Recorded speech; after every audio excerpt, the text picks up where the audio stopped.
Hello and welcome to a continuation of our Out of the Abyss campaign. I wanted to stop and give you a disclaimer before starting this episode because unfortunately the first half of the session does not have audio recorded for the players. It also didn't have audio recorded for the music, but I could add that in post, which is fine, but I cannot bring back the player audio, which ruins a lot of the immersion. Now, I edited the first half to condense it in a way where you could at least hear what I was saying, skip all the empty space, and kind of build more context until we eventually got the audio back. Now, you don't have to watch the first half if you don't want. I'm going to timestamp it so you can just skip that and go straight to where all of the audio issues are resolved. But I wanted to leave that first half because I feel like I had a very good attitude about the first half. And then the second half, though I don't think it soured the game, I think you could see it on my face how annoyed I was that after 70 something episodes, I made a mistake like that, and it really kind of mentally took a toll on me for a second there. But eventually we got our stride. So if you want to, you can listen to the first half with just my audio, get the context. At the very least, listen to the intro, and then skip to the rest where everything is back on track. Sorry for the interruption. I hope you've been enjoying the channel. I hope you enjoy the content. I'll see you soon. Peace. So, welcome back to a continuation of our campaign. Our Out of the Abyss adventure picks up right where we left off, in search for components, ingredients that will help the Obsidian Pact cast a very powerful ritual to bring forth and lure all of the demon lords that have been set free in the Underdark. Now, most of the ingredients have been collected. The purple worm egg, the line, the whatchamacallit, the Garistro heart, the eye of a beholder, and some other things. But the most elusive ingredients, the blood of a demon lord, tin masks, which are specific mushrooms that glow in the presence of demons, and 6 different angel feathers from 6 different angels, rather. That is what we're in search for. You have all been given a lead about the potential location of these feathers. Now, in this search, you have come to learn of a few threats that you have been unaware of yet. Orcus, the demon lord of undead, has sort of cultivated a grand army in the lower dark, being unchallenged and growing his horde with the countless dead brought on by all the other demon lords. He also seems to be in control, to some extent, of a new race of creatures none of you have heard of, the Illithid.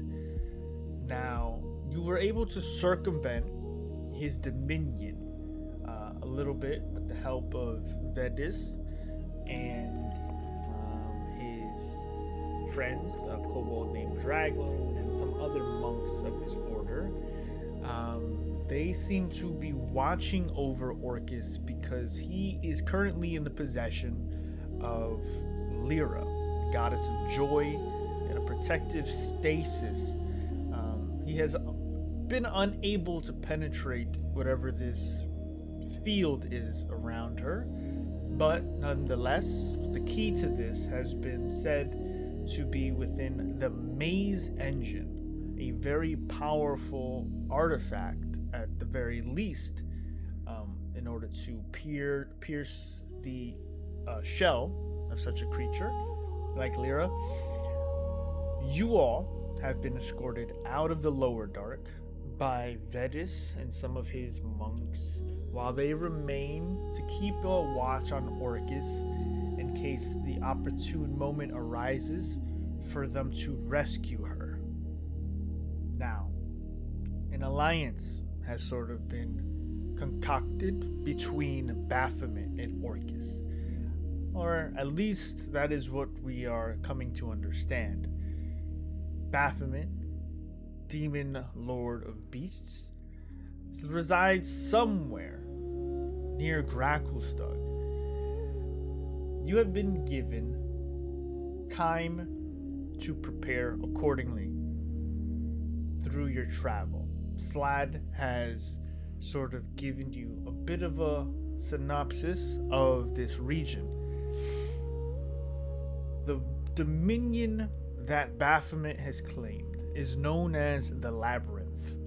It has been a vast and twisting, dangerous set of tunnels and caves extending approximately 240 miles from north to south and another 120 miles east to west. Navigating the labyrinth is a nightmare since most tunnels follow a straight path only a short distance before doubling back on themselves or ending abruptly. As far as you are all aware, Baphomet, the Horned King, appeared in the labyrinth when summoned to the Underdark, and you ran across him once as he expanded towards the northern region of his domain. You all have been traveling for another few days. At the least, I would give it 4 days of continued travel before Vedis and his monks returned to watch over Lyra. You are now on the cusp of entering the dominion known as the Labyrinth, and already the change in atmosphere feels different. The temperature, the moisture, the humidity in the air. You now see the very abundant life of the Underdark coming back into view. You see mushrooms and fungus. You see occasional myconids wandering far off caverns, casually as they wander to whatever community they belong to. But what gets your attention eventually is the faint and scattered random scream and howl here. This is where our adventure continues. Welcome to the Labyrinth. So, that being said, what would you all like to do?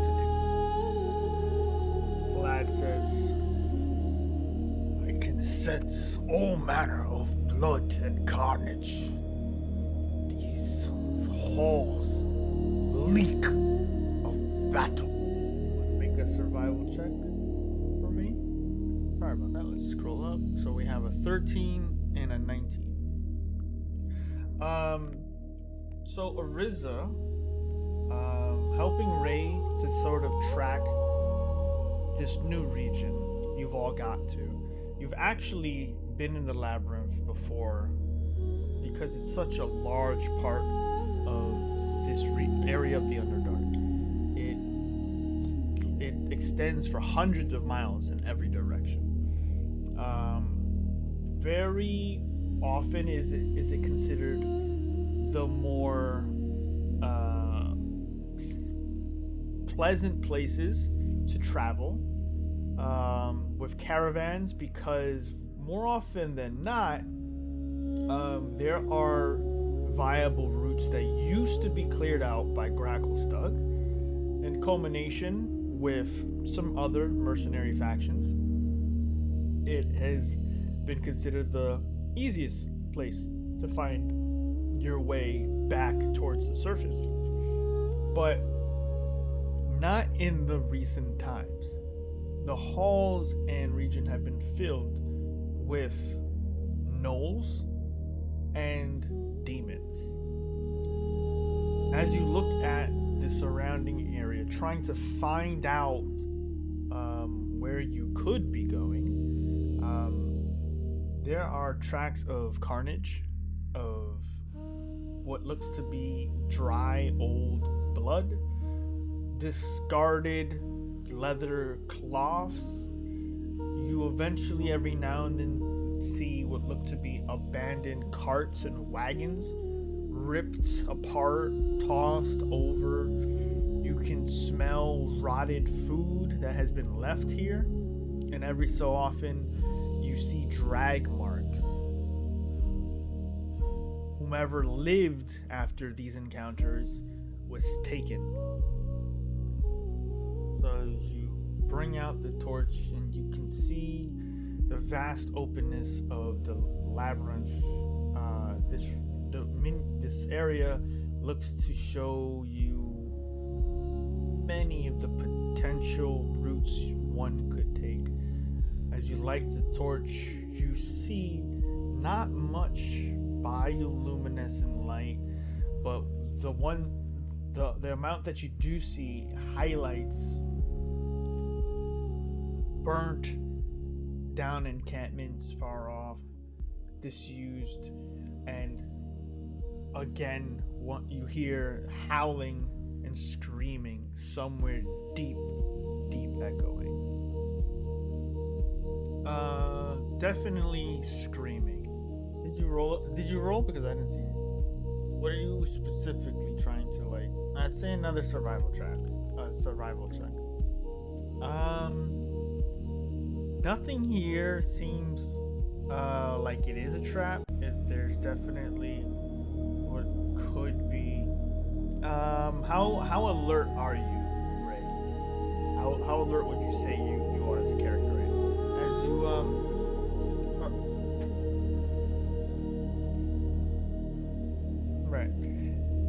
right. Good balance. Make sure everything's well lit, and you lead the way for the most part.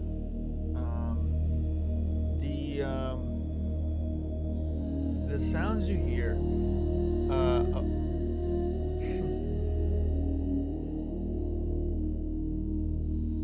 as you're making your march through here, on cue, Slad sort of goes invisible, takes some high ground. There's a lot of open space here.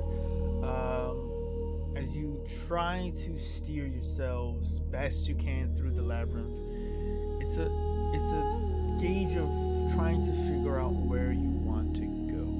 None of you really know where the maze engine is, and you have hundreds of miles to scour.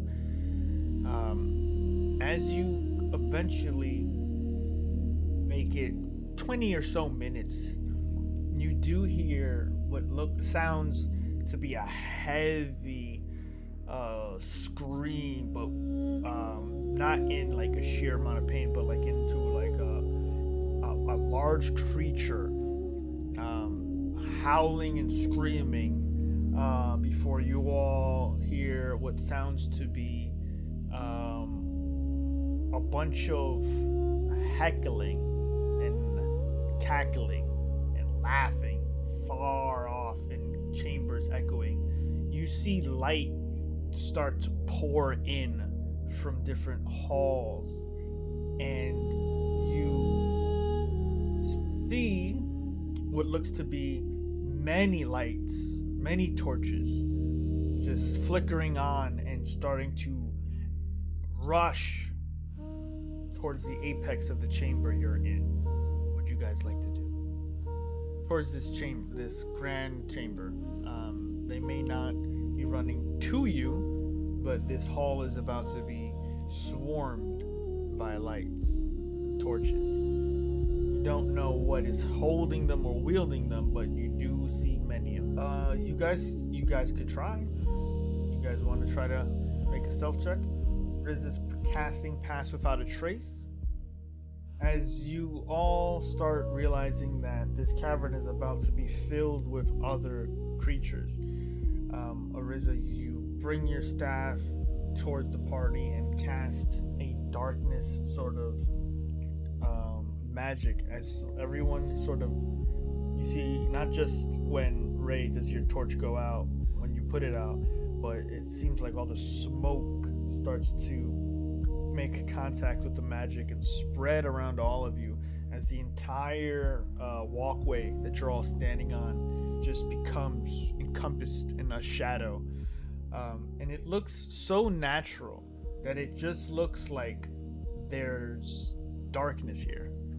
But you guys can see through it very easily. The chamber starts to get flooded by these light sources, and you feel the ground shake as erupting from a very narrow set of entranceway, a large minotaur-like creature bursts through. It is in great haste as it runs towards the lower chamber. It's a bit below you. You guys are on the high ground, kind of looking down at this point.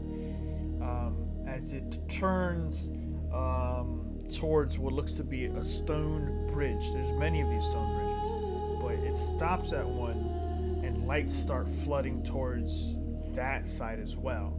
As you all start hearing also the beating of drums, heavy, rhythmic, just charging, as you eventually see coming out packs and packs of hyena-like creatures in pursuit of this minotaur. What is at first dozens becomes a few dozen, becomes what looks at this point 100 gnolls, raging and howling and laughing and chasing with spears and gnawed bone-like weapons, not wearing armor themselves, some wearing leather loincloths, many wielding banners painted with the symbol of Yeenagu. As they chase down this minotaur, one gnoll runs straight up at it, trying to be the first one to draw blood, and it uses a massive cleaver and cleaves him in two, followed by another and another. As the other side of the bridge, he becomes sort of cut off. He makes a charge. As he charges across that bridge, many gnolls take the brunt of his horned attack as he completely carves a path. As he stops before falling off, they all jump and grab onto him, stabbing, throwing ropes and hooks and nets, trying to subdue him. He fights well. Many gnolls die. But after a few minutes, he is slowly whittled down and brought low, as all of the gnolls, once he is fully bound, start cackling. You guys want to do? As you look around, he is completely out of sight. Tikel, you can see him about 40 feet on a sort of platform above you, sort of keeping an eye on everything, but also just looking at as you've noticed, he's just looking and smelling the air and then always gauging which is safe, which is not, which way to go, which not to go. Because he's already also explained he has no idea of where the maze engine could be. The labyrinth, when he used to traverse it, was not bountiful enough to warrant the effort. There's always more down in the Underdark.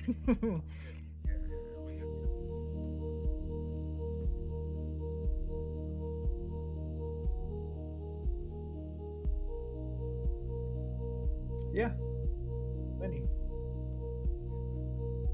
Labyrinth.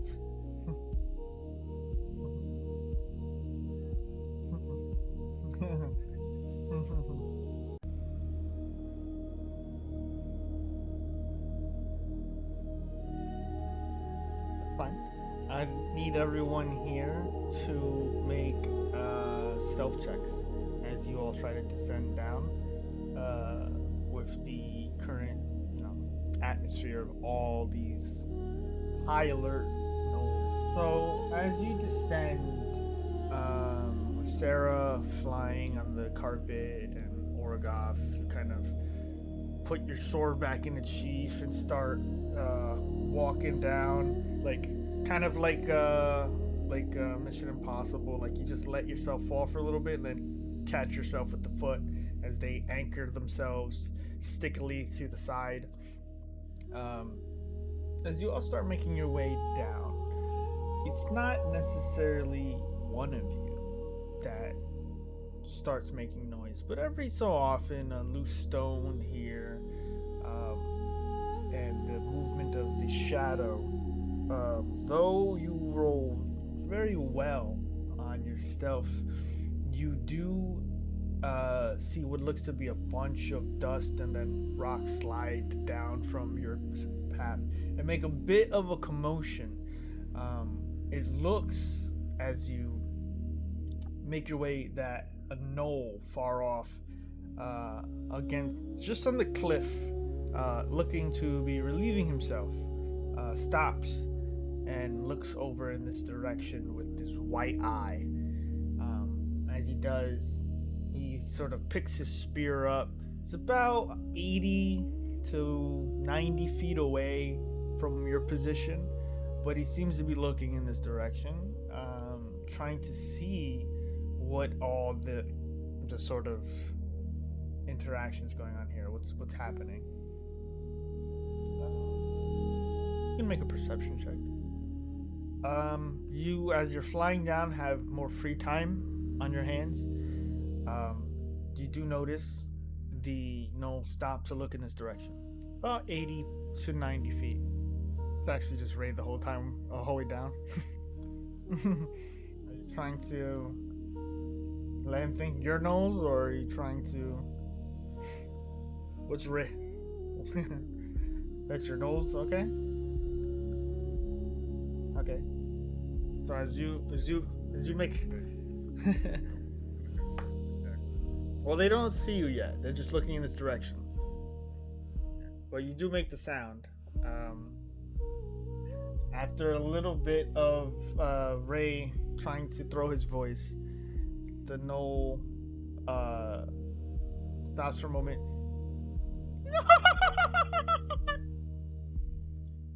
Then moves back to the group. Not in a rush or anything, just returns to the raid party. Start descending lower. You see what seems to be the hauling off of this massive creature, and the drums going off over and over as the lights continue to sporadically pick up in different areas of the labyrinth. You don't know where you're really going, but you're making progress forward. Eventually, the stone kind of changes in some areas. It goes from the sort of typical darkened stone, moisture, like dripping stalagmites, and you see what looks to be a lot of places that have a bit of like broken debris, and eventually you see what look to be mining carts, very old, disused, filled with coal, filled with just like rocks that are pointless. Potentially at some point, the Duragar of Gracklestug, or maybe even other dwarves long ago, may have attempted to mine in this region, but it doesn't look to have been active in hundreds of years. These mining carts are very rudimentary. There's no tracks or anything like that. Eventually you do find what looks to be a webbed or stuck into the actual ground, cemented into it, pickaxes and equipment. But as you make your way through here, you see that you are stepping on what feels like sharpened piece of terrain. Some bones, even. As you start making your way, you see what look to be in cold campsites, all burned down already, but blood plastered. There are words in abyssal written with the blood of the people killed here. You see slash marks and what look to be very old remnants of entombed bodies and skeletons. Yeah, go ahead and just make an intelligence check. You have advantage on this. As you understand abyssal, it's different to kind of read the letters and put them together, especially when they're written by illiterate packs of still, despite their evil nature, not demonic or fiendish creatures. Whomever they are, whether they were gnolls or other creatures serving Baphomet or Yeenagu, these were written very crudely. They are very much sort of like blank statements, blatant statements like blood or gore or mutilate. Some just have hash marks and not hash marks, lie. Yeah. All in blood. Okay. Would you like to cast that now? So what are you trying to find specifically? The maze engine? Oh, okay. You focus and grab the materials. You take a breather without really telling anyone. As you just put your hand to your chin and you roll the bones. For the first time I would imagine this is the first time you've cast a spell, unless you think you've cast it before.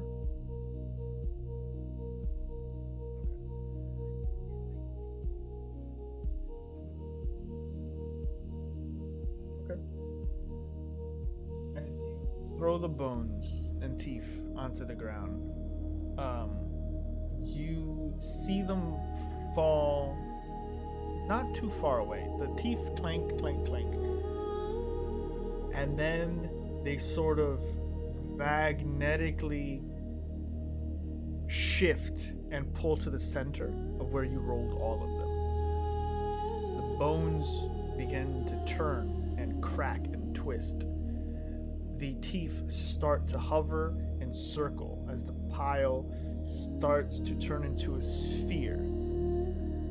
As the sphere starts to spin and spin, it pushes and runs itself towards you, and then an entire bone-like cage wraps around you, and your vision fades from where you are.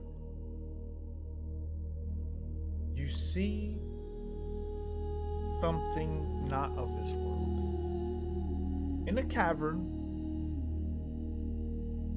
warm with lava, you see the light and heat of it emanating. You see a crack, a broken sort of ravine, and wedged above the lava, wedged between both sides of that ravine, you see a futuristic, modern, something beyond anything you've ever seen, even from the crowned mountain, Ariza. An apparatus, a platform of many gyros, sort of slowly moving. You see what looks to be maybe 6 or 8 balls just decorated with runes surrounding it, all anchored it to it like either massive levers or something. You see this entire chamber. Nothing out of the ordinary else comes from your vision, but slowly you see something drift like snow towards it. You see a single feather starting to fall and land upon it. Your vision turns as you feel yourself get grabbed, and the sort of camera angle you've had turns as if something's choking you until you look at it. You see what looks to be a face of a beautiful and broken, fair-skinned, pink-haired, angelic figure with white eyes. And in those eyes, you can see diamonds broken and shattered in its pupils. Your vision cracks and you are pulled out, and you immediately feel a connection to that direction. You see what looks to feel like a web, an anchor very loosely drifting from your chest, pulling in a direction connected to the maze engine. Go ahead and make an investigation check.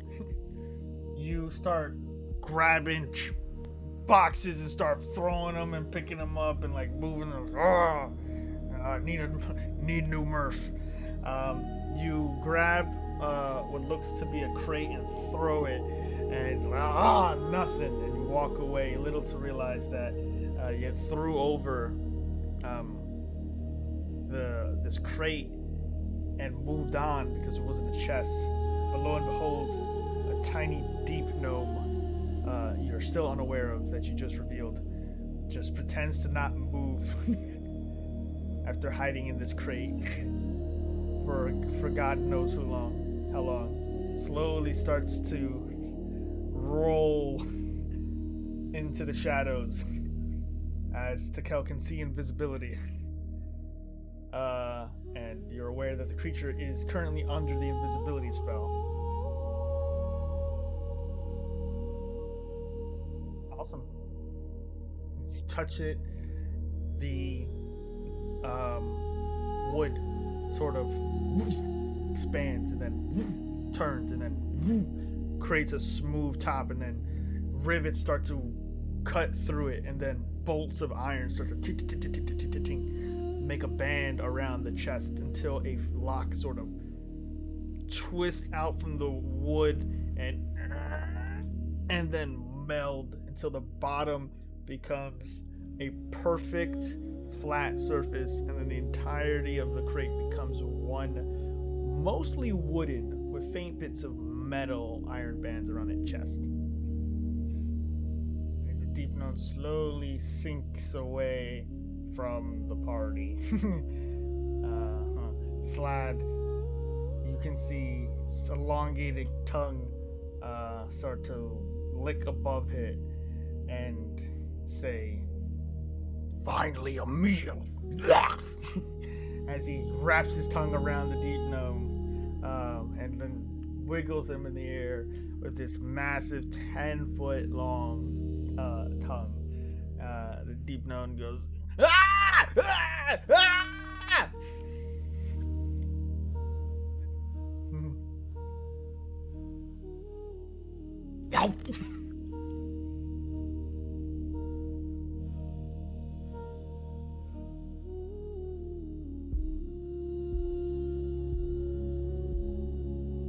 As you hear Slad slowly start to swallow the deep gnome, he takes one step forward, goes, "That's weird," and then explodes from the inside out as guts to go flying everywhere. Left, right, his tongue falls onto the ground, and you just see a deep gnome covered in guts, bile, with his hands on both sides of him. Left, right. And he starts running.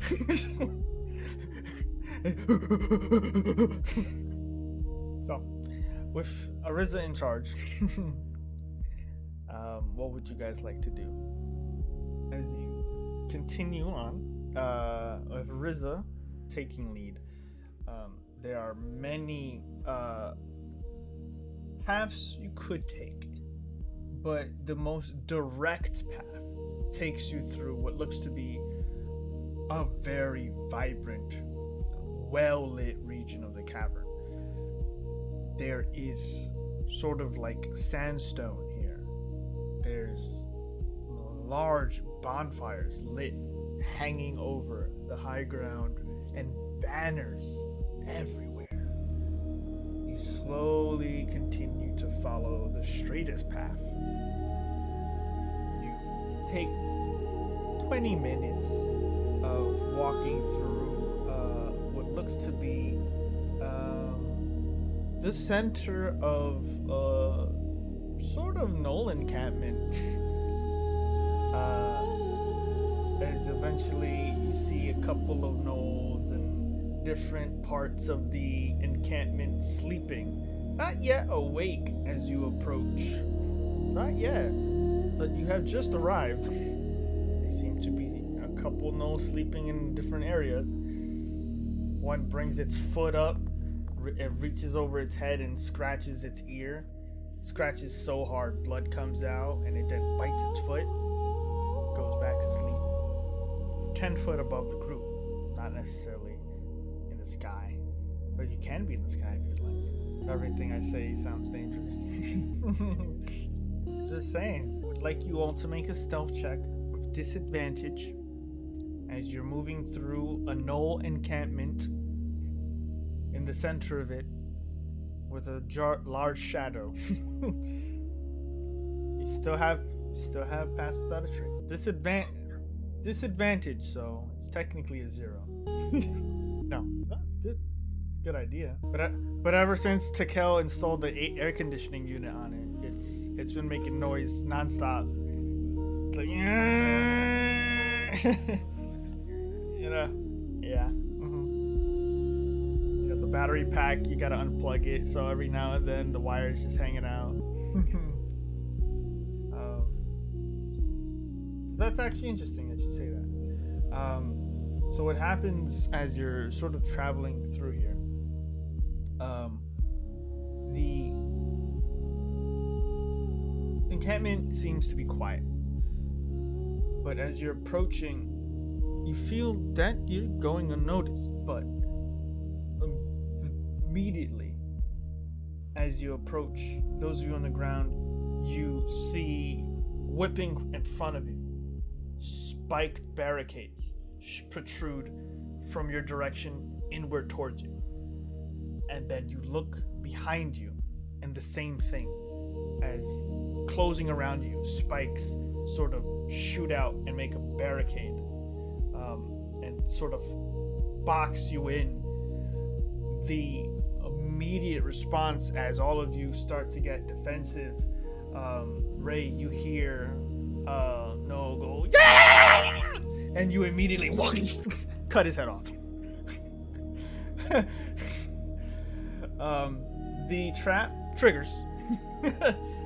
A Noel prepared and on watch did get the jump on you, but it was short-lived. As the two Knolls sleeping immediately slowly start waking up groggily, but not immediately enough. You all have an opportunity here to do something if you want.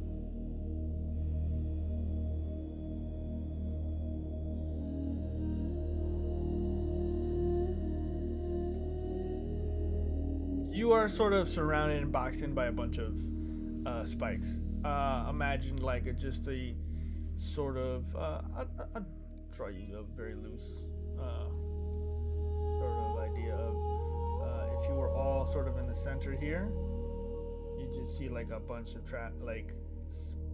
spiked barricades kind of like box you in immediately to keep you, but you could go, through them in a way, like over the side or in between them. They sort of like fall in front of you, not perfectly. It's not like a perfect design, but it.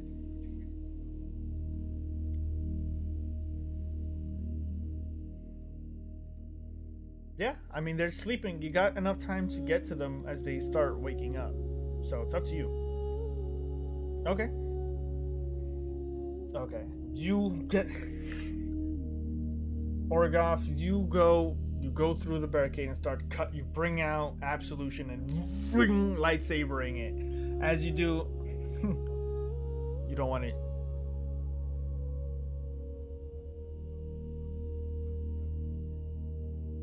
How? With, but with what? Either you're using the lightsaber or like you pull it down. Okay, okay, that's fine.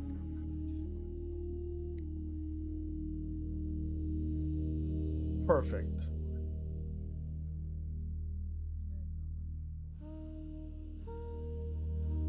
That that's completely fine.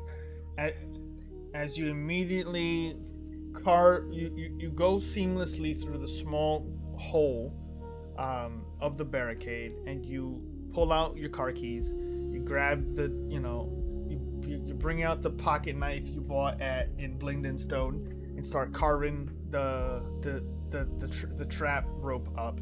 Um, as you're slowly doing that, Ray just and immediately kills the two gnolls as they're trying to wake up. Blood pours all over Ray's face. You see the other gnoll. You point at him, Ray, and you immediately charge at him. Kill him before he makes a sound, and all the gnolls are dispatched. Orgoff continues to cut the tiny rope of the barricades, and eventually the whole thing falls apart and all the spikes come down and you guys are all free. As you make your way, looking at one of the bedrolls and deciding against it, the invisible deep gnome, still covered in the guts of Slad, is unseen by Ray again. As yeah, looks right at him. As you as you went to go grab the bedroll, it's Orgoff's like, come on. Oh, okay. You make your way through the encampment to eventually hear heavy sounds of drums, very vibrant, very loud. There's a lot of warmth and heat here. And you hear what sounds to be many raiding parties within this grand chamber. You hear them just chanting and cackling as they're all laughing and bringing back whatever they've captured in the last day, the week, however long their sort of expedition or raid was. Many of them, as you start seeing like the shadows of them, and you duck behind one corridor and you wait for some to pass. After another 25 minutes, you start realizing you are getting deeper and deeper into their territory, and though you are going relatively unchecked and unchallenged, you are sort of exposing yourself to a potential large confrontation. The gnolls seem to have many crude and primitive encampments, but something that is very obvious is when you get to a bit of high ground that is a bit in shadow, gives you an opportunity to survey everything. I would like you all to make a perception check. So, you notice a few things. There is a massive bonfire burning as many different things are being thrown on it. Logs, mushrooms, what looks to be tents that have been taken from other creatures. You do see, aside from the size of this gnoll force, you hear what sounds to be a chanting and sort of speech being spoken in a language that isn't abyssal, but it's a mixture of undercommon. It's very heavy, but it's not from a very large creature. But you do see what looks to be a lot of prisoners and captives being brought towards this bonfire. In chains, beaten, bloodied. You see many of them are Duragar. And a few of them... No, it's not. No. It's not, but you... It's a mixture of undercommon. You can understand some of the words. You hear very generically...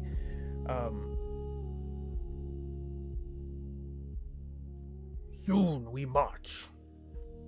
We march into the nest, and then we will track down the horned, the spiraled, the deceiver, the horned king. His crown shall be ours.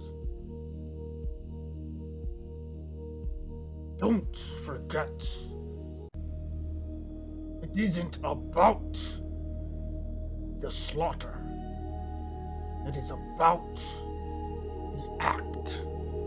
It is about the thrill.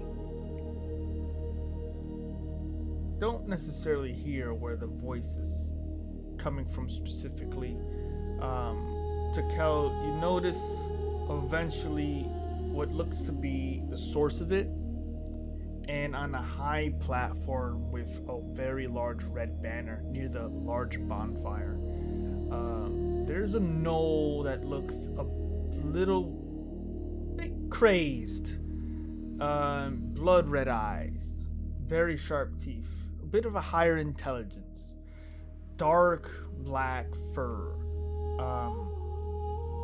As he is the one sort of speaking, he's speaking a very crude version of undercommon, but he himself doesn't look to be necessarily the leader of the gnolls. There's a figure behind him, and you see this too, Ariza and Sarah, and Ray. You see what looks to be a one-eyed gnoll with very short hair, not standing hunched like the others. He has a humanoid posture to him, and his demeanor seems fatigued, patient, and not at all of the caliber of crazed or cackling that any of the other gnolls has. You do see that at this point someone is bringing forth what looks to be a massive sort of connected horned part of the minotaur you saw that got captured. Its horns have been completely removed, but into one singular piece, as they are raising it high and above and like sort of throwing it on top of the bonfire.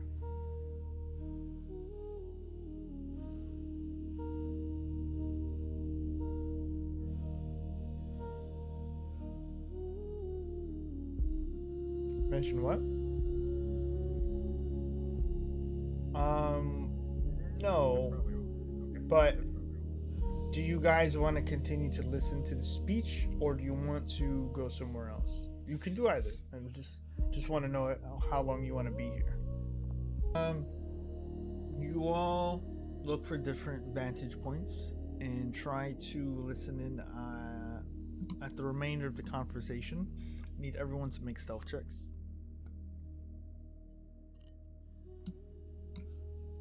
What, am I breathing too loud? Stealth checks all up. Okay. Jeez, Orgoth. Orca. Should I stay or should I go? Do you have like some shoes or fancy shoes that No, this man is Doesn't literally this full plate of armor. and I'm really big and I never was particularly graceful. So as you are all I'm just looking sweating. at the sort of encampment the gnolls have established in the labyrinth, this region has brought you into an interesting place, but it has lacked information or direction until Arisa has cast her spell recently, and you are listening on this conversation. This sort of speech given as you start splitting up a little bit to gauge what the conversation is about, the potential size of this force. Orgoth, your webbed boots attach to what looks to be a heavy piece of magnetized rock. As the enchantment on the right boot goes out, you sort of lean as your whole body falls off, and it is only held aloft by the one left boot still enchanted. As you fight to sort of get yourself up, you are upside down, dangling by one leg, while in the just far off in the background. As Ray starts coming Why over. does this always gotta happen to me? It'll be okay. As Ray starts like putting a finger on your lip, starts trying to pick you up. The gnolls continue their sort of entertainment. Soon we will go forth and claim the weapon. We will remake reality. We will shape these halls and bathe them in blood. We will even find Zzuh'Rak. Bring him back to the fold. String him up. The traitor. All the gnolls go. One gnoll grabs a tomato, throws it right into the bonfire.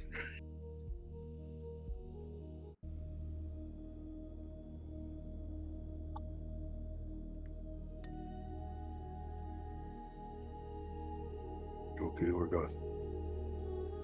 Yeah, you guy just wasted a tomato though.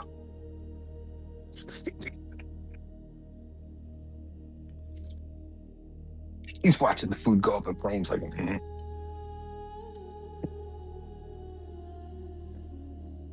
hang him by a foot. Eventually, Ray helps you get back on track. What would I do without you, Ray? Want to piggyback? Maybe, considering I can't move 2 inches without knocking something over and making noise. Come on up, big guy. And statistically, this is pretty crazy. You should get a good roll at least once. No, it's the dice. The dice know that it's Orgoth, and it knows it's a dexterity save, and it just laughs every time.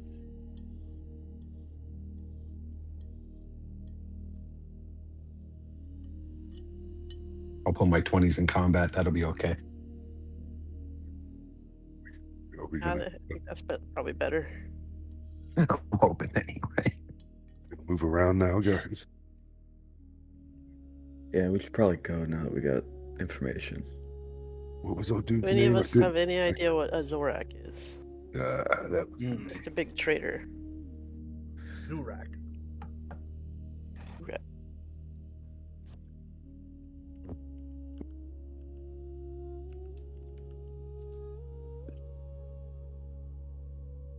I spelled that so wrong. Yeah, I did.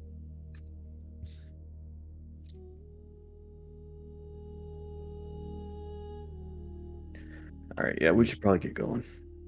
Does the thread go right through it, or do we have to go around and pick up the thread again? No, I mean, we were headed. We're still on the path. What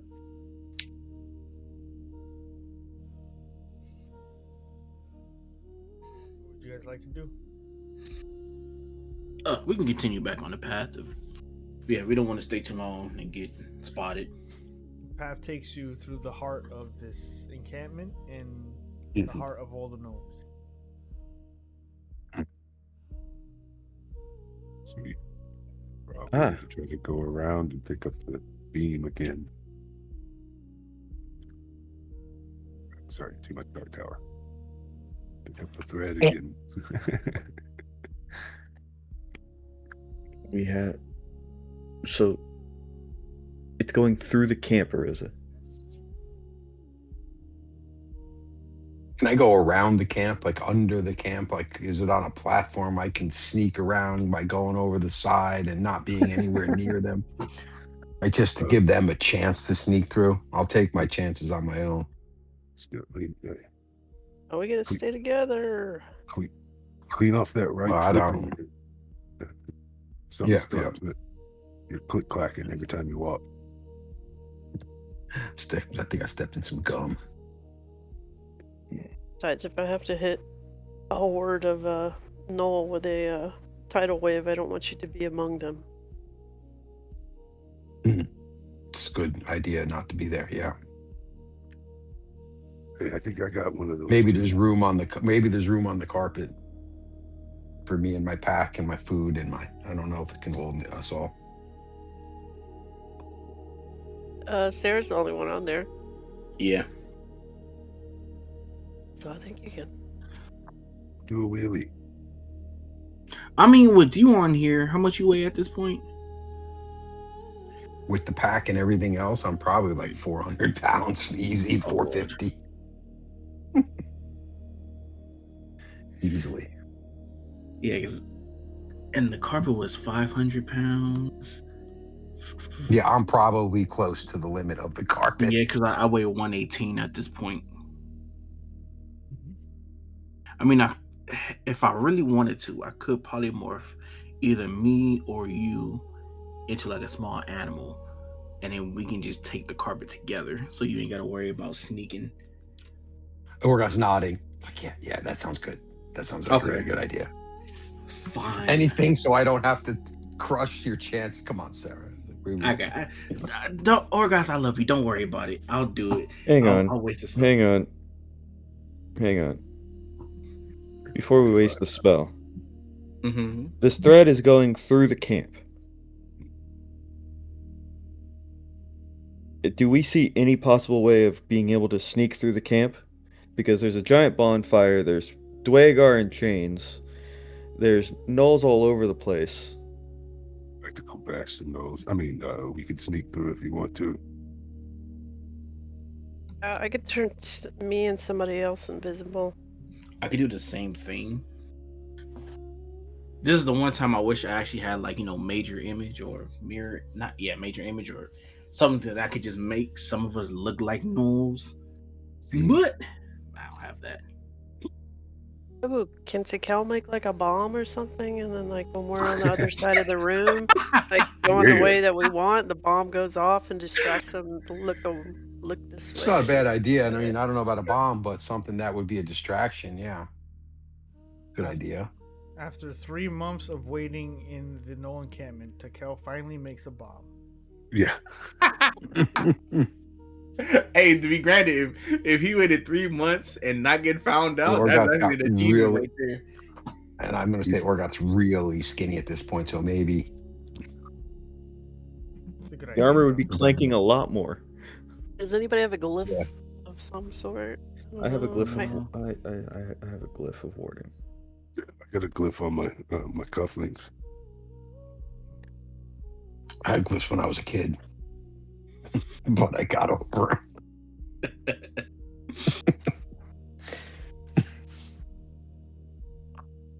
Basically, the cloud. only thing I can sort of help in this endeavor is basically either invisibility or polymorph. That's pretty much it.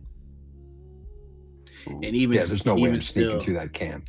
yeah, and without even something still figured with it's not happening. invisibility, Orgoth, his armor will still be making noise. I would just be loud and Loud vague and loud. yeah. I could be the distraction. I mean, it's been nice knowing you guys. I mean, I could polymorph you into a snake, and you just Oh, chill on my guys. arm. Yeah. Polymorph me Level into a 6. T-Rex, and I can go eat them. Ray, I know you. Ray, I understand that you want to have some fun, but It's we not do fun. have. It's a Yes, good it is. deed. It's a good deed. I know you want to have some fun, but first we They gotta got make people it in through. chains.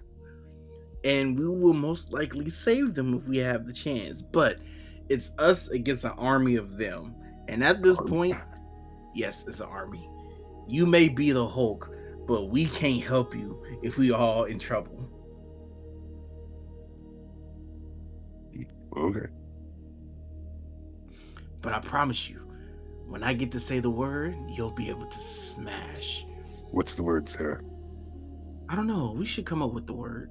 Oh, hey, Adam, can I look at those Spaghetti. bugs that the kobold gave me? I never really asked what kind of bugs I had. Oh, they're dead. Green bugs, blue bugs, yellow bugs, bugs with wings. Blue bugs. Give me any scorpions? Sure. You have 17 scorpions. I got a dead scorpion on a stick. And you put it to the campfire. Just let it cook. I ate that a long It time. can be tasty. Okay, I can create a distraction. Oh, you can? Okay. Oh, maybe we want to get.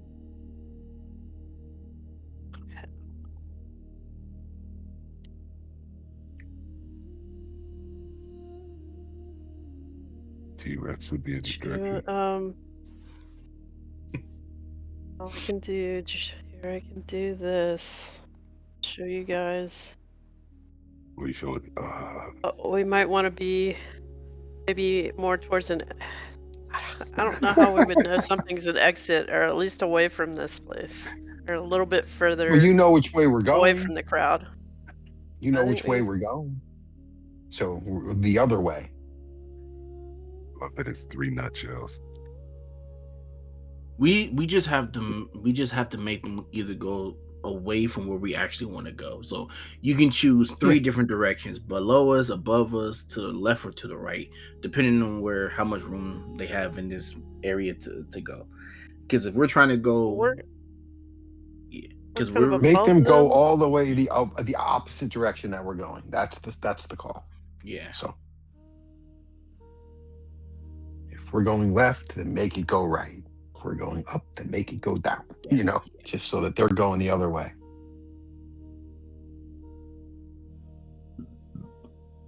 Be within 30 feet of it to summon it, I guess. Let's say I have to stay 30 feet. It won't bite us, will it? No, No. generally. Should I tie Murph to him, but don't let him change yet? No. Make him look like a chest, and when somebody touches him, he'll just be stuck to him. I got a chain. I'm kidding. Okay, I wouldn't do that. All right, I guess we'll You think that would be? We'll send a giant scorpion. I can only do 1 scorpion, but apparently they're big. In the direction that we came from. Yeah. And That send them all works. that way. Right. Yeah. We'll go the way we want to go. I know we'll feel really bad for the scorpion, but yeah. Oh, the scorpion's fine. Oh, that thing's dead. I don't got another feel one. that bad for the scorpion. Can I be using my disguise kit to try to make myself look like a gnoll this whole time? Yeah. All 6 minutes of it, yes. Okay. You see me just Really bad makeup and like Ray goes from I can having see an it now. underbite to an overbite. rolling around on the ground right now. It's like somebody put on makeup who has no idea how to put on makeup. Gives himself a bunch of spots. We're using the charcoal he found from the mining cart. There we go. Okay. So, Ariza, you cast giant insect on one of the scorpions given to you, and it engorges itself, and its pincers kind of clack together until it starts scurrying off in the direction. We're gonna tell him to kill as many people as he can in that area, Okay. and we will head the other way. See as it charges towards the front, as one of the gnolls that was being pushed out for throwing the tomato. Immediately, there's 3 of these gnolls that see the giant scorpion, and it brings its pincers up and grabs one of them, grabs the other, and then takes its massive stinger, brings it over and stabs the middle gnoll and throws him. As he throws him, he slams into a bunch of barrels. The barrels break open and the gnoll is unconscious. And inside one of the barrels is a deep gnome hiding. The Covered deep in- gnome, the deep gnome looks left, looks right, and starts running away. As the scorpion starts taking the other 2 gnolls and its pincers away, as they go and start trying to stab at it in its hardened shell. Some of the gnolls in the center start looking around as the dark furred gnoll starts going, and they all start charging. Not all of them, but a good amount of them. About 8 or so gnolls start charging towards the scorpion and starts giving them chase down the entrance. As you start leaving, you all see that though a majority of the force remains here, everyone starts to kind of go back to business as usual and start bringing about their own sort of prisoners and spoils to the bonfire. One of the gnolls brings one of the Duragars over and cuts his ear off. Taking the ear, he chucks it into the fire and starts to howl.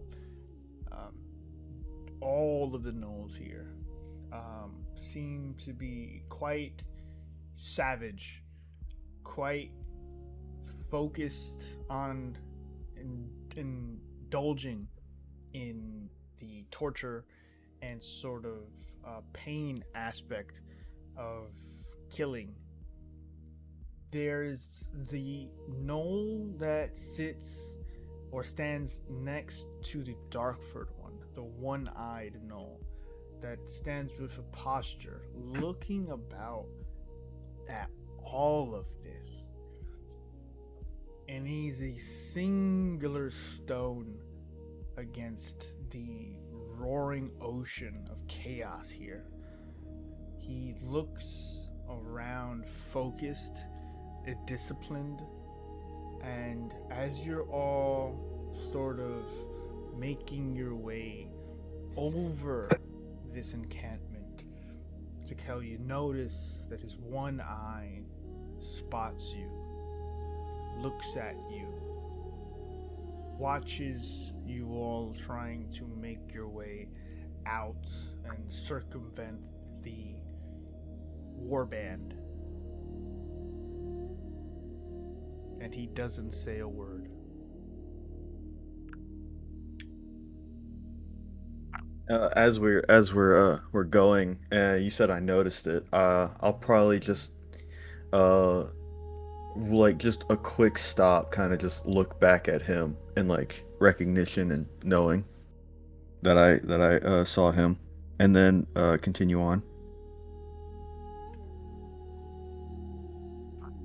Y'all make your way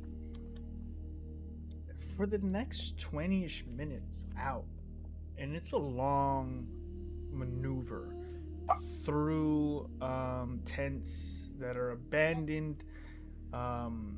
There are small campsites that food is being put on skewers, but you find openings throughout here to get out unseen. Eventually, as you pick up the trail with a resist spell, you hear what sounds like massive cheering.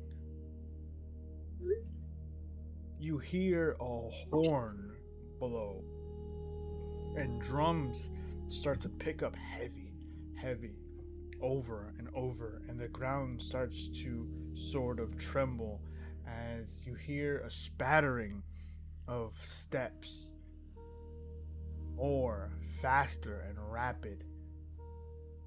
As you look back, you see what looks to be a rapid moving shadow, a very large furred creature that seems to be running on all fours. You've seen this shape before, Ray. You've seen the size, you've seen the speed, but you haven't seen him up close. From 200 or so feet away, you see the massive furred demon Yinagu, Lord of Savagery, make his way into the center of this chamber and throw up what looks to be a massive triple flail as all of the gnolls start to scream out and call for battle and war. Yinagu has arrived.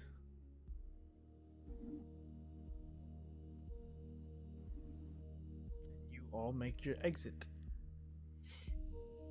God. There's one of them there.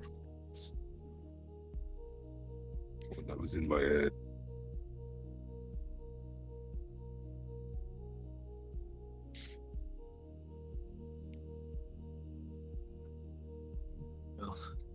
That's great. Now we got 2 to worry about in this maze.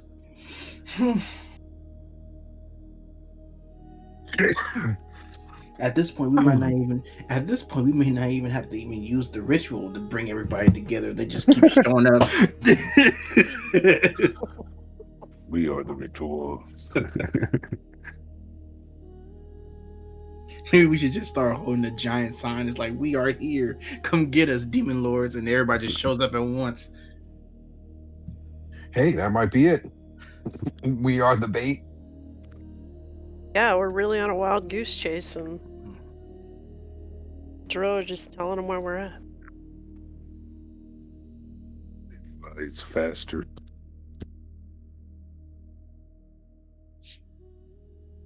Orgoth's like, well, there's our demon blood. Okay, first, Orgoth. How do we get some? Get me leaning that way. Like, we probably could get the demon blood, but then we also have to worry about killing the gnolls at the same time. Unless... Not necessarily. If we come in and help the gnolls against the demon lord, maybe that's how we can get them on our side for the next fight. I don't know. I'm just thinking thoughts.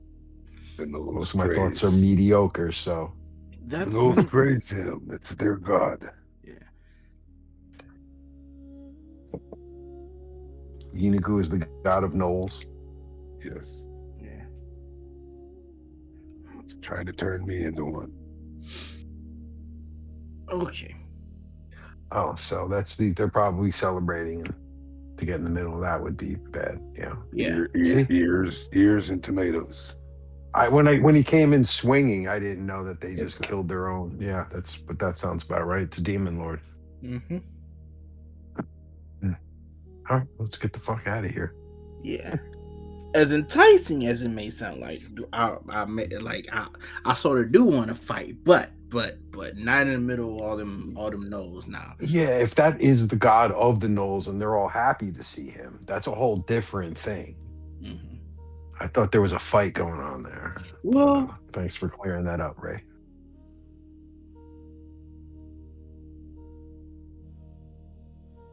Expected though. They're on the same side, so yeah, they would be fighting gnolls and demon lord. That's bad news. We never did. Okay, so wait, so wait, maybe they're actually about to not do a raid, but since they're basically two demon lords that are close together, I feel like they're about to just go into a fight with another demon lord on their own. Because didn't they mention about taking the crown off of a king? Yeah. But they also mentioned a weapon. Whoa. And They how they might be want the going weapon for the- themselves. They might be going for the engine. So, Orgot's nodding. I'm nodding like. So we can toss a branch into their plans if we get to the engine first. They're gonna be right behind us. Yeah. All right, we should move quick. We need to stick to the plan and keep moving forward. Yeah, but at least we know that Limingugin, that he's probably after it too. Yeah, he's probably after it too. But he's also here on the same plane where we are as well. So if things go, we got Limingugin, Baphomet, Orcus, and now Yeenagug, whatever. We've got quite the assembly. Yeah, we should probably move on to the actual line. See if we can get there first. If we get there first, we could probably set up. If we know if they're coming, then great. Then we could probably set up a trap. But we got to get there first because we don't even know what kind of weapon it even is, or what it even does. That's the chamber. I can barricade us. Oh yeah, because you do got stone a wall, or a wall of stone. You need to move some rocks. Is the rocks?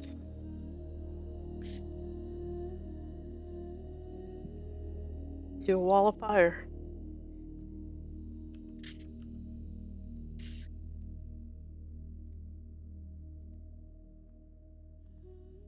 Do we need a wall of anything? I think we're just running, right? Yeah, no, we're running. Right now. We're talking about like if we get to what's it called? Like the chamber where the engine is. If it's, we can basically wall ourselves off if we want to. If we can. Basically just shrugging. Oh, whatever. Sounds good to me. I guess. Let's just keep moving. Yep, let's get there. All the plans are great. If we can't get there, it doesn't matter. But at least to know we have some idea that where they might go when who's here. So that's at least good. That's just makes it one more person after while. this thing. So you're gonna continue on the path following Oriza, right? Yeah. Yes, sir. After about some time of travel, feel like the worst is behind you. You don't hear much drums or chanting. You do still hear the occasional scream from someone down here, or something just being captured or killed. The texture of the ground continues to change to something from the dullness, the gray and dark blues, to the sandstone. It looks to be a more tanned color. As you continue to try to not only follow the path, but it takes you through different biome where you start descending and there's a lot of warmth down here. outside of where you just were, the warmth came from the fires, the bonfire, the campsites, the massive amount of gnolls sort of taking up space. It's Trash, refuge, that type of stuff. yeah. It's about an hour of traveling before you feel like you're fully getting out of this region, where you start to hear something. You hear the thing sounds like running, and from different angles you hear rapid sprinting. You hear heavy breathing. You hear hyena-like laughter. And as you continue up your pace, it seems to be on your trail.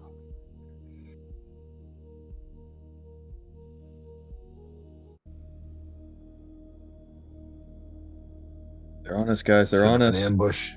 You want to set up that ambush now? I think it's time for an ambush. I mean, because they're going to catch us, then we can at least maybe get some kind of advantage, and they're not all chasing us. I hope. Can we tell how many are chasing? Damn. 79. Dang. Run! Funnel. I forgot I'm a snake anyway. I'm like, We did not. I didn't waste my spell slot. You're not a snake. oh, I'm not a snake. Okay, cool. No. We thought about doing it, but no, we just kept going. Okay. All right, guys, are we running or are we fighting? I mean, if there's that many gnolls, I mean, that's a hell of a fucking fight. Arisa, do you know how close we are to the engine, or does it still? What's that roll? Would that roll be? Still many miles. That's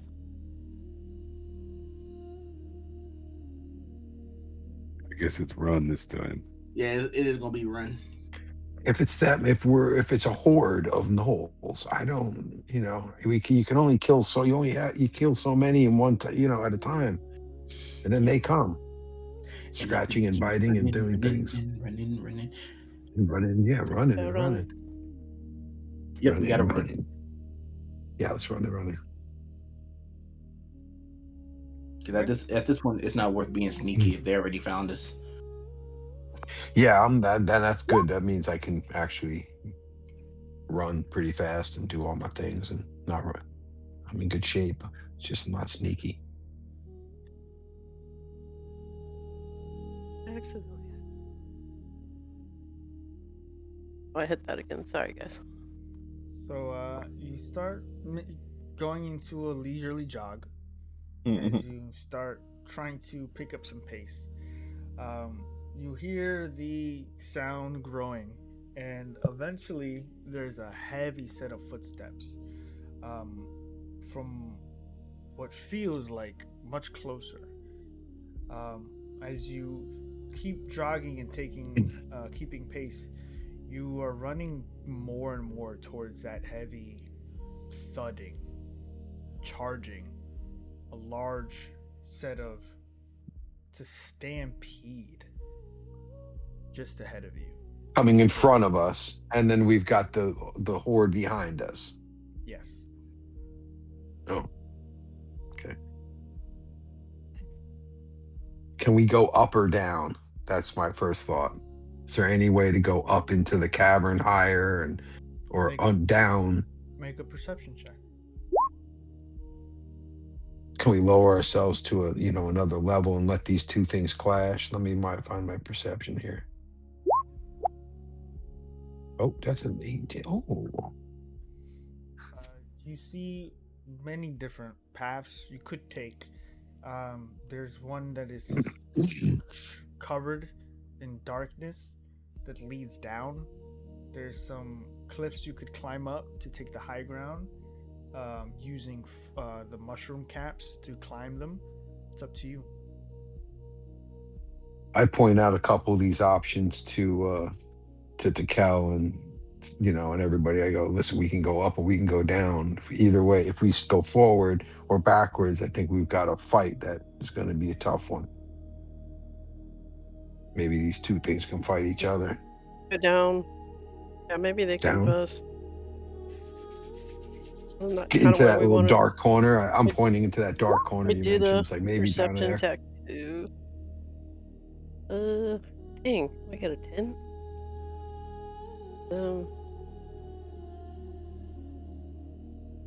Keep It's in either mind, into the darkness or up on the ledge, so we have a little bit of a height advantage. But whatever you guys want to do, unless you want to stand here and fight, I'll do that too. Nah, we can't fight this. Not against these this many. It doesn't seem like it, right? I mean, Yeah. it does, so. What were you looking for, Arisa? I was just seeing if I thought if she knew from the spell or something like to go down or up. But I thought we were.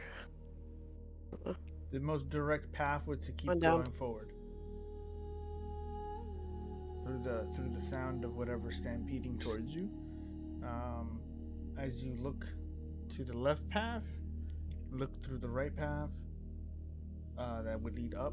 Either would eventually get you back on trail. Eventually. Go up. Go up. Okay, up. We'll go up. Let's do it. Okay. You start climbing the mushroom caps and try to get up as fast as you can. Eventually, after 5-6 minutes of you guys trying to get to the top, the stampeding becomes so loud. You can hear the cackling, you can hear the laughing. The gnolls eventually start making their way into this corridor with many torches and drums and banners, all with Yinagu's symbol on it. They are charging in this direction until what sounds like a massive stampede of beasts start to break through, and you see gnolls get flung violently, powerfully by what is a just powerhouse of minotaurs and primal beasts that enter the chamber 3 times their size. They are just immediately clashing in the middle as blood is being splattered everywhere. Bones are being broken. Gnolls are jumping on top of minotaurs and biting at them.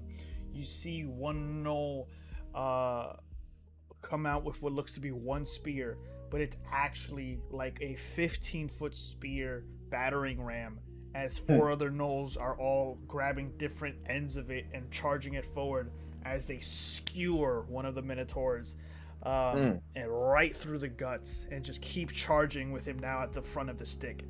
He grabs the lead gnoll and throws him off. The other 3 kind of drag down to the ground and start stabbing at him the whole time. It is just a massacre here, as you just hear what is a violent fight between chaotic forces in league with both Baphomet and Yinagu. You make your way away, hopefully, above this area, and you see that the area kind of narrows and kind of forces you to kind of double back a little bit, and it leads back to a slope down before opening back up. When you appear out of it, there is an exit to the far end. But as you all make your way here, you see, waiting for you is about a whole pack, small raiding party of gnolls, led by the black-furred, red-eyed pack leader.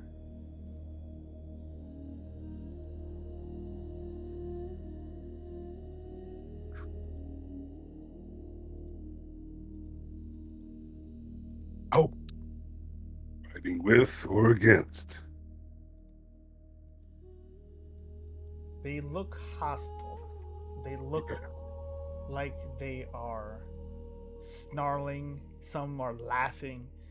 All raised weapons, sort of waiting for you. Gotcha. And atop a smaller platform of just raised here from the natural sediment of the rock and sand, the familiar looking patient watcher.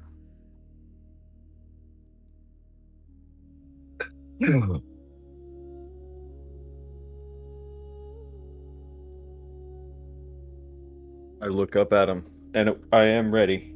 Like we are kind of like ready, guard up, but I'm just looking at him. We're both here. We're both after Baphomet. There's no need for unnecessary bloodshed. The dark-furred no. All bloodshed is necessary.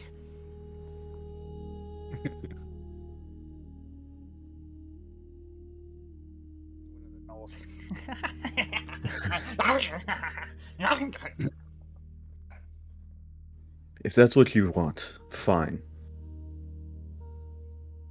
But we could help you with dispatching of Baphomet. You want to fight after Baphomet? Or we could fight now. I pull my sword. I tell you. You start raising your weapons, pulling up, lightsaber on. Wait. Everybody calm down. As I'm sort of I was just floating on trying the to carpet. intimidate them a little bit. Listen. I'm trying to do a little intimidation check. We all have a similar goal. We want Baphomet dead. You want Baphomet dead. When Baphomet is dead, guess what? Leeming Gorgon can take more of it. We can care less about what Leeming Gorgon does over there. I sort of turn to Ray. Just keep quiet. I know you want him dead too, but it doesn't matter at this point. It's Yenigu. Leeming Gorgon. Yenigu. Yenigu. Yenigu. Lima Guggen's a fish, isn't it? That's not the point at this point, Ray. Inigu, anyway, don't matter. If we get into this fight right now, 100% chance that, I shouldn't say that. You will lose a lot of your people. We may lose one of ours, but the odds aren't in your favor in this battle. But, if we combined our forces, yours, us, and fight against the other one, I forget, escaped my name, sorry. Baphomet, we have a greater chance of actually winning that fight. We're not hostile to you. You're a little hostile to us, but it is your choice. We can fight now, we can fight later. But if you want a better chance of living, us working together to fight Baphomet is the best choice. Fight now! The black matted Knoll just brings out his spear and immediately prepares to throw it. He can lead us to the engine. I know where the engines are. The pack leader stops for a moment. Weapon. What's they cur? What they see? It's too many words. Give the word. Slaughter them all. Drink their blood. Bring back Zzuh'Rak. Zzuh'Rak wouldn't have to be a gnome, would he?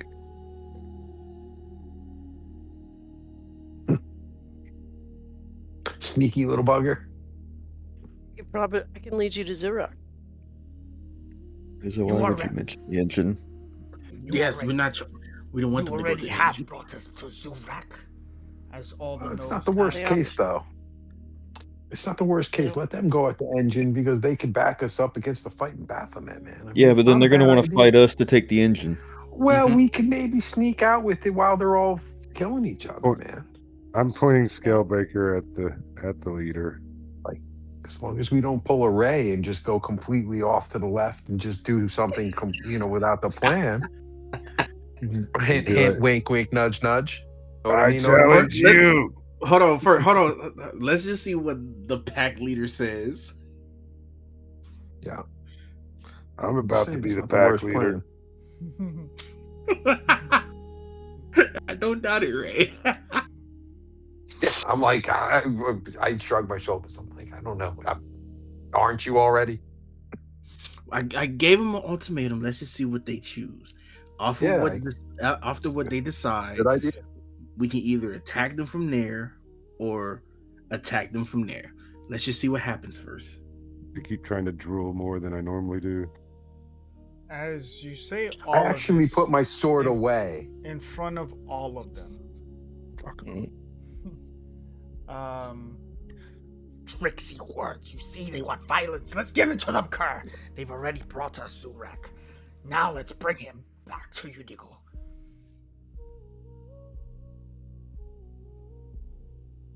The disciplined Noel quietly looks at the group. They have brought us Zzuh'Rak. Who has proficiency in insight? Let me see. Oh, I got I a do. +8. Proficiency. Oh, I got +6. You got better than I do. Is it check marked on your character sheet? Yes. I don't. Yes to who? Yes, me. Orgoth has a +6. Okay. I have a +8. You have proficiency, yes? Both of you? That's with the check mark, yes. Okay. Yeah. So if you do, make an insight check.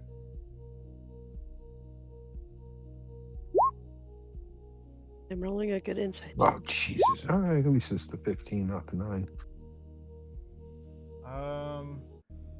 Orgoth. The one-eyed gnoll on the back, the silent leader of the pack, while the matted one looks to be interested in Ray's challenge. As they're just sort of snarling each other, and Ray just like bleh, just drooling, trying to showcase how much Noel he can be. There's something in the face of Kerr. It's in his one eye. You see a face of someone who is not only tired,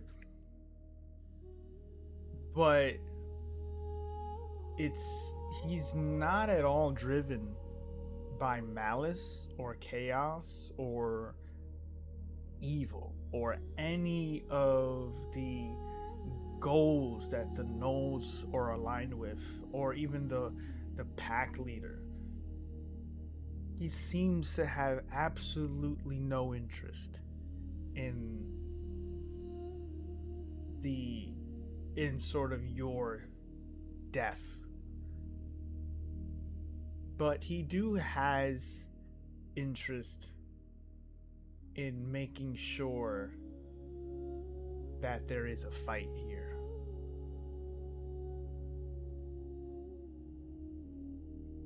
Oh, he wants to fight. He wants these guys to go and just get it out of their system or something. I don't know.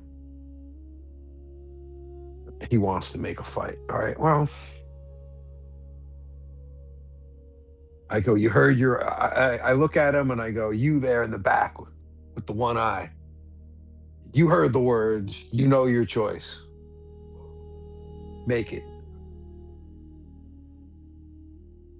As Ray's looking at the pack leader and the pack lord's looking at him, pack lord looks back to the gnoll with one eye. What say you, Kerr? Kerr responds, looking at you, Orgoth. Kill them all. And immediately the gnolls just charge at all of you. Um, as immediately you rush forward, Ray, and the Pack Lord jumps towards you, I would like all of you to not roll initiative, actually. Oh. I would like all of you to prepare for what is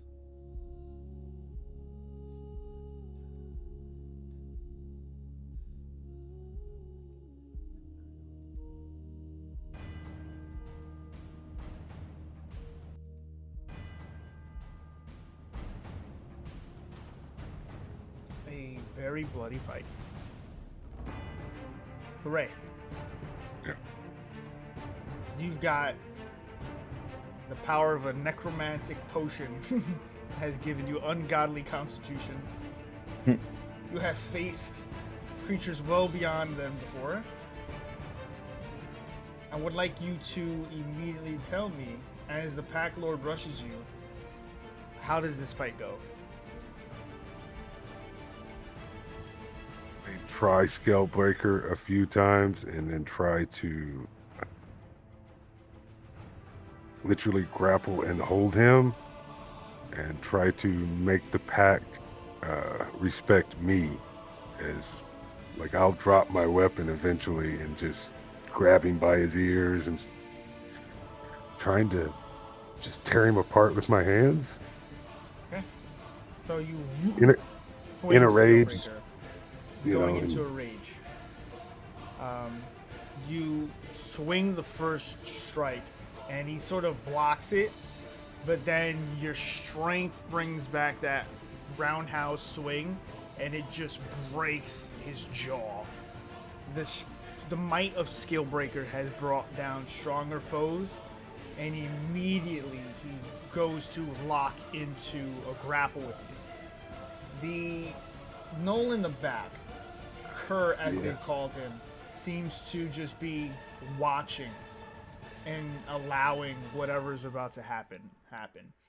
As you immediately just bring in a massive sort of punch to his gut, you immediately feel just ribs break, and again, and then two overhanded fists just bring him to the ground. Other gnolls immediately start rushing.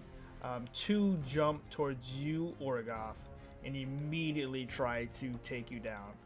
How do you deal with them? Just that's it. Well, I would be pulling my sword out and bringing my shield up and looking to do some shield bashing, especially if they're close to the edge or something like that. I'd knock them the hell off. Okay. I've got to be bigger than they are. Oh, but absolutely. And you weigh a ton.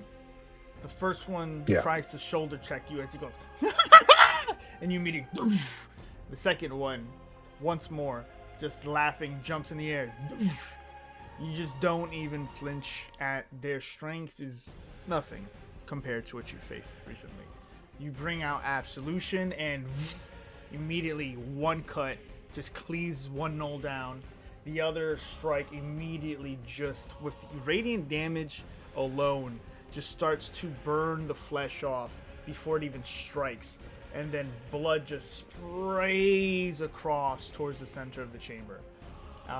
These two immediately fall.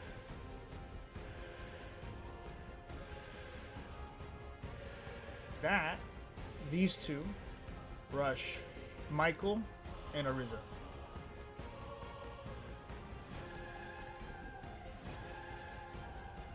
You should have listened to Sarah.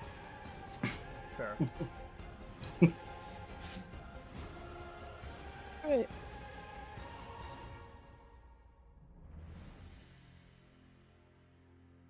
Okay. As both of you take 6 points of piercing damage for hesitating, you both get stabbed by two spear-like thrusts. Let's see. Let's try this. Maybe this will wake him up. No, too epic.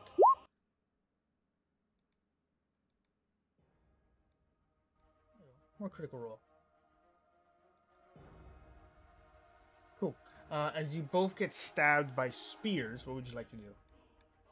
I'll I'm basically gonna do primal savagery. Okay, primal savagery. I'll do How Is a 19? 19 definitely hits. Okay, so I got 3d10 acid. That's the damage. Okay. Let's come out.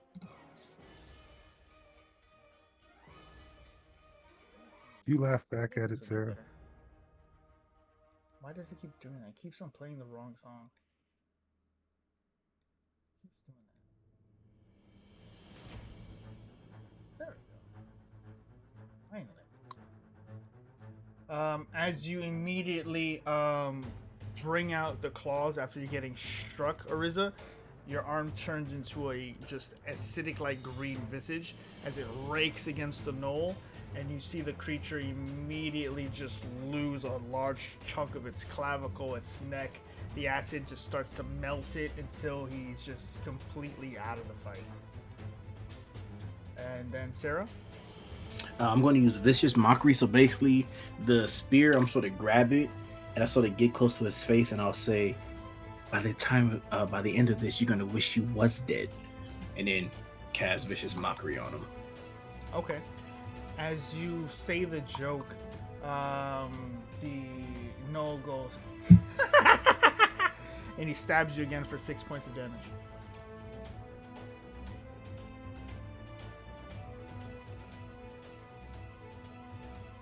Laughing the whole time. He doesn't do his wisdom save. You get the idea that the madness of the perpetual laugh they're all cursed with. Vicious mockery seems to have absolutely no effect. The joke, funny or not, seems to have no effect on them. Okay. All right. I can go again? Yeah. Yeah, I'm just going to thunderclap him then. Okay. So, as he laughs and stabs you again, you drop your grip of the spear, clap right in his face, and his face explodes.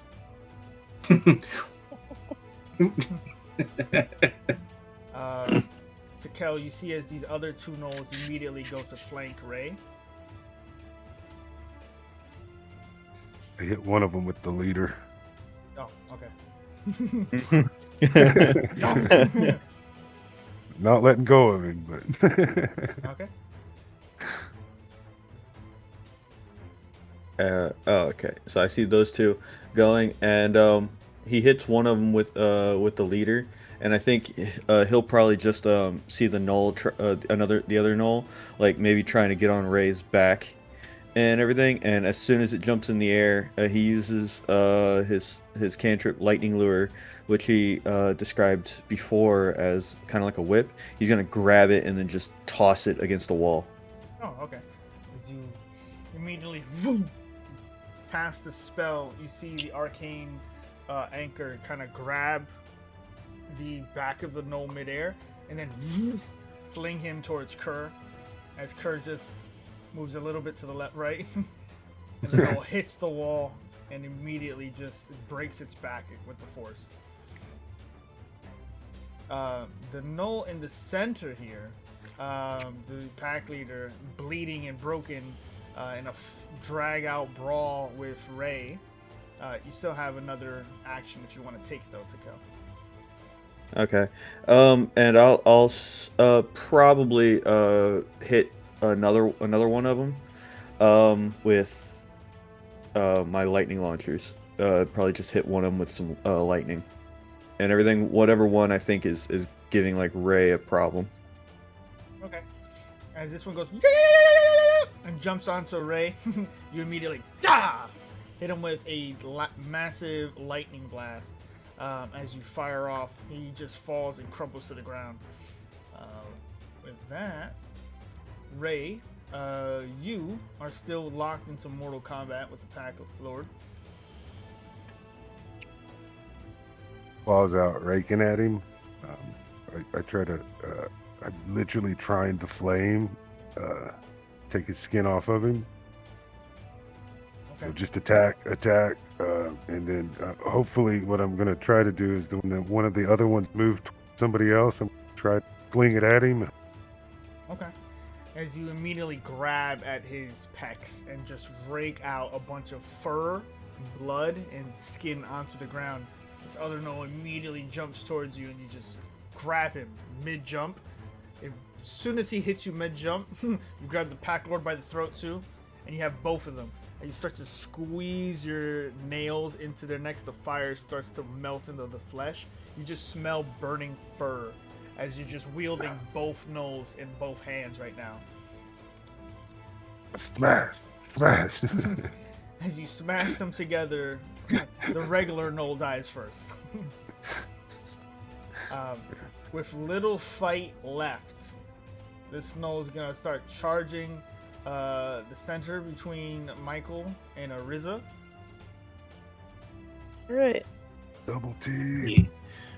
Thunderclap. Okay. As Ariza starts pulling out her staff and immediately charging with primal savagery, you just hear a clap, and the gnoll explodes. Sorry, bestie. No, Clap for Alaska. But Dad. If there's anything left of the pack leader, I just toss him at the feet of Kerr. Okay. So you immediately start wailing on him. He's on death's door at this point, as you just manhandle it, and Kerr's just been watching this fight ensue, not interjecting in any regard. With that, you have an opportunity. You can end it yourself, or are you trying to spare him? What is your? I'm not. My goal is to see if Kerr stomp on his head as I literally just lay him down at his feet and look up and say, "Are you coming with us?" As you bring him down with the boot on the back of the pack leader, Kerr looks down, and the gnoll looks up with a broken jaw. Traitor! You side with Zzuh'Rak now?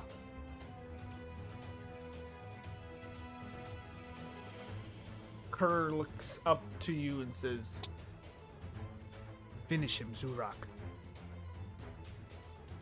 Ooh.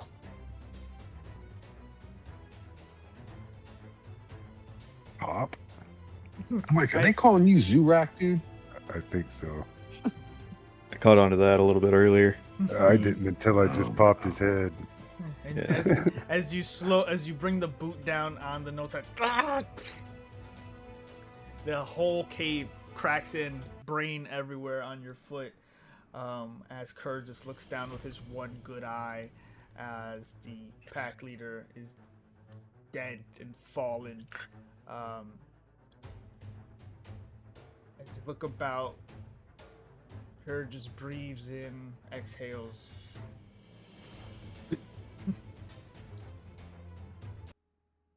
with that,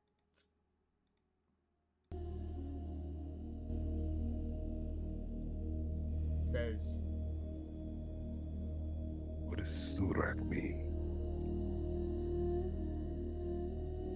"It is what the Lord calls you. You are known to us as Zzuh'Rak, Bayinaku, Chainbreaker." I'm a little slow.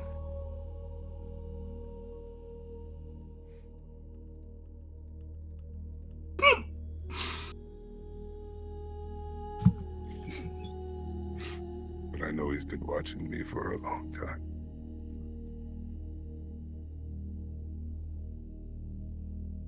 His madness is infectious. Our people, savages already.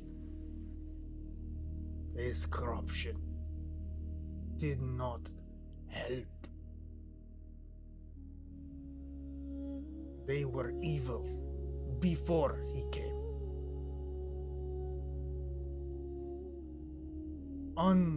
able to overcome their own base desires. I could not do it myself. Looks at all the dead gnolls. This is a good deed. Yes, are you from the Hollow? Not anymore. Sorry.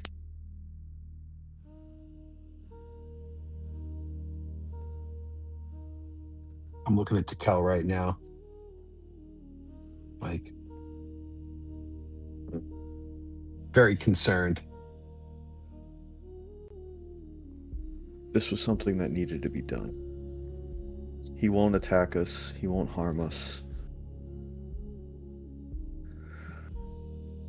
You I need believe. to see through your one good eye. I can see what needs to be done. Okay. Where will you go, Zzuh'Rak?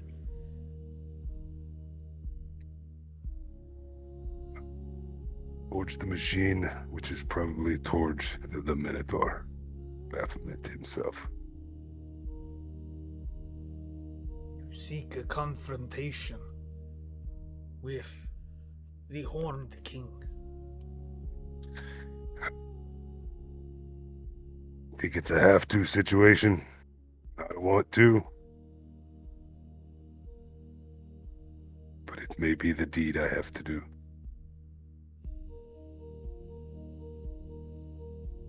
There is a path away from the entrance. There are things our scouts have reported. There is rumors from our scouts about a tower of pure metal. Not the strongest of hammers could break it. Not the strongest of weapons could scratch it. There is a spiral path that leads around the Minotaur Dominion. Some have returned. They speak of a maze. They speak of infections.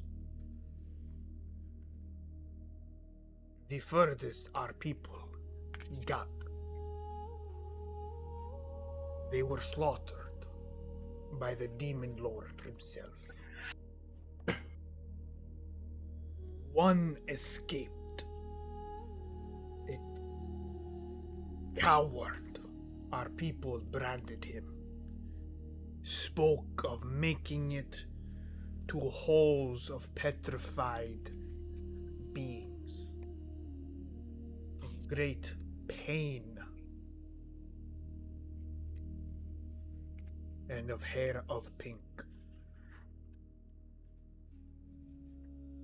We burned him alive for his cowardice.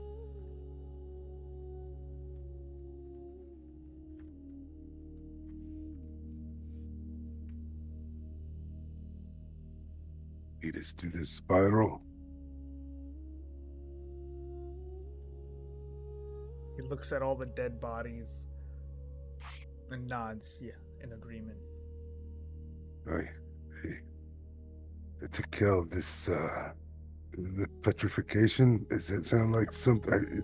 It touches something I just can't remember. With the fallen? Petrification. Oh. I think it's the right way.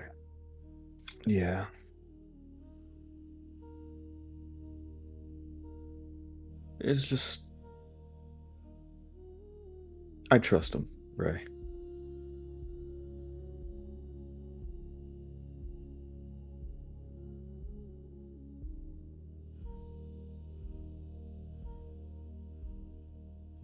If Takel trusts him, I'll trust him.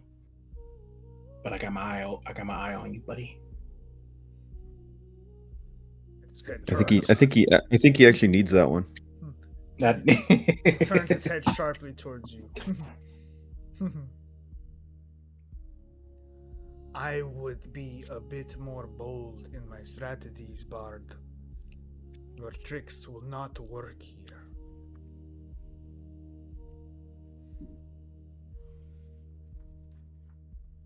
Hell, he's smarter than the others. He knows I'm a bard. You just now catching on that he's more intelligent than the others? I sort of figured that, but I didn't think he can tell what exactly I am.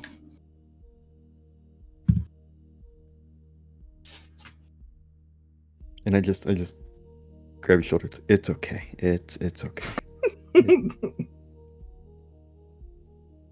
I just kind of eyeball him, but don't boom. Oh, that took a while, but I finally got it. Yeah. Sorry, it was bad, but it was not that bad. Because I was like, why he say that? And then I heard the bump bump, and then the split second after the bump, I was like, oh, I got it. Sorry. He's taking. But I am. I'm still kind of like, Guys, trust him. That's good. One wrong move, and I'll end him. Nah, I don't think he's in a position to make a wrong move. Because if he really wanted to betray us, he could have just killed. He could have tried to kill us right then and there, but he didn't. Yeah, I'm sure he's way tougher than the flunkies. He's playing the game. We just don't know what kind of game. But I'm with we you could guys. use the So help. Survival game. Yeah. Ray, it's your choice, my man. We need to Spiral. keep moving. I think it sounds. or should we better. call you Zzuh'Rak? I mean, it's a pretty cool name. I'm laughing, kind of. I'm like, yeah, it's a cool name. Okay. I call you Yeah, Zzuh'Rak. Zzuh'Rak is a cool name. Yeah, you could You'll let go yourself out. be named by a demon lord. That's fine. That's fine. Oddly Zzuh'Rak. enough, that's how most demon lords get their names. Yeah, I didn't know that's what you were up for. There's always a dark side to all of us. Try to keep it at bay.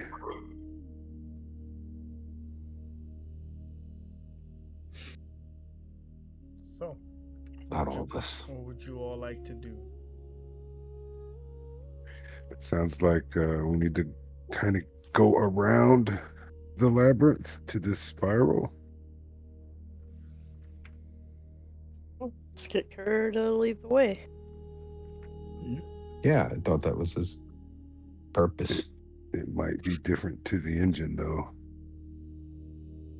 Well, we're going for the engine. That is absolutely what we need to be doing.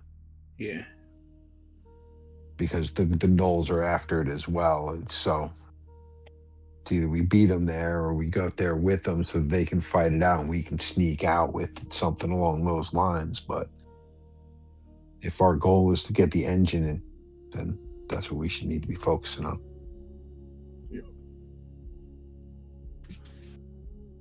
Should we bring Kerr along? Yes. He's the one that's taking us to this spiral. So All right, let's Yeah. go. Is that where the engine is? Where we think we're Well, it's supposed taking to? us we're avoiding a fight with the Minotaurs. Yeah. It will All right, take Kurt. you to Bonehart, a yeah, let's path go. through the labyrinth that will bring you towards the maze. It is filled with the legions of Baphomet's beasts. I mind you to be wary going further beyond this point. Aside from some locations, not only will you be facing large primal creatures, there are rumors of curses and devices and blood magic.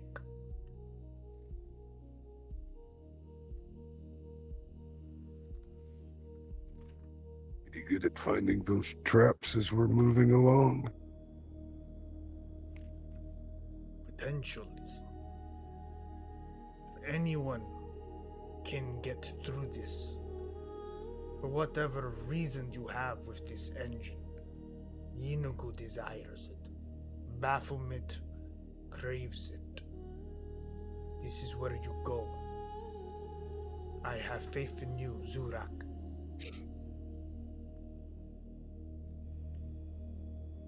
Faith in me too. Let us be quick. Many slow walks. Just aura farming. Yeah. It's numlock. Yeah. Right click, follow.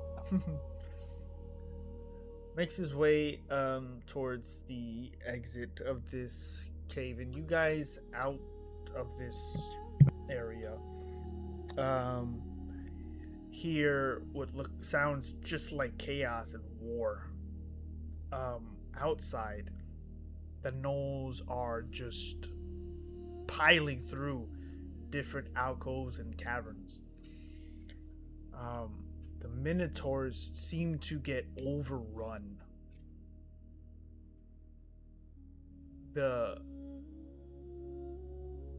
Eventually, Like a horde of ants, just in a way, yeah. non-stop. Yeah. Just non-stop. Just the angles they take, they can take small paths, they can climb. They are finding ways through the labyrinth, but as they're trying to make their way through the labyrinth,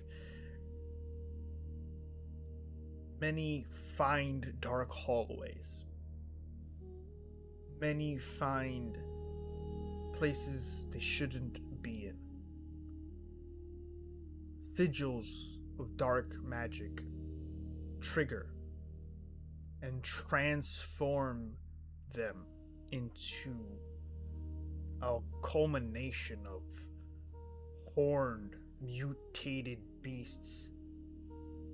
And the transformation comes at another cost, a primal abyssal binding that reshapes them into a monstrosity in the horde of the demon lord Baphomet.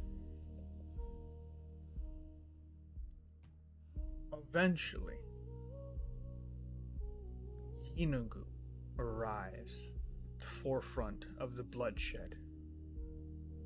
He follows the path of all the blood. He tries to make his way to the heart of the violence until he finds a different path. The path you took. The path where you met Kerr. And 20 minutes behind you leaving this area, he sees what you left behind. He sees your tracks. He sees the direction. And with one primal disdain, Zzuh'Rak. That will end today's session. Oh. So, thanks for watching tonight's session. Apologies about the technical difficulties. I don't know how I will address it in the VOD, but we'll figure that out later. Thank you to the players for continuing our streak. Thanks for committing to the campaign. Thank you, Mada. You're welcome. Yeah, thank you, brother. Thank you, Mada. I hope you guys enjoyed it. I do. We got a lot of stuff cooking for the stream.